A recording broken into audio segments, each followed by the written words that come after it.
Hi, welcome to day 1 video of e-commerce business.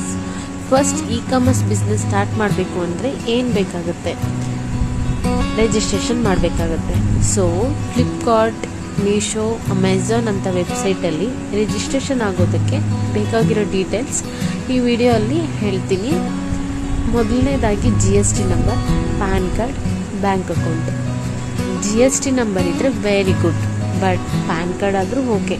ಆದರೆ ಇದರಲ್ಲಿ conditions ಏನು ಅಂದರೆ ಪ್ಯಾನ್ ಕಾರ್ಡಲ್ಲಿರೋ ನೇಮು ಮತ್ತು ಬ್ಯಾಂಕ್ ಅಕೌಂಟಲ್ಲಿರೋ ನೇಮು ಎರಡು ಸೇಮ್ ಆಗಿರಬೇಕು. ಆದರೆ ಬರೀ ಪ್ಯಾನ್ ಕಾರ್ಡ್ ಇದ್ದರೆ ವಿತಿನ್ ಸ್ಟೇಟ್ ಆರ್ಡರ್ಸ್ ಮಾತ್ರ ಬರುತ್ತೆ ನಮಗೆ. GST ಇದ್ದರೆ ಆಲ್ ಓವರ್ ಇಂಡಿಯಾ ಆರ್ಡರ್ಸ್ ಎಲ್ಲ ಬರುತ್ತೆ ನಮಗೆ. ನಂಗೆ ಅನಿಸುತ್ತೆ ಈ ವಿಡಿಯೋ ಯೂಸ್ಫುಲ್ ಆಗಿದೆ ಅಂತ.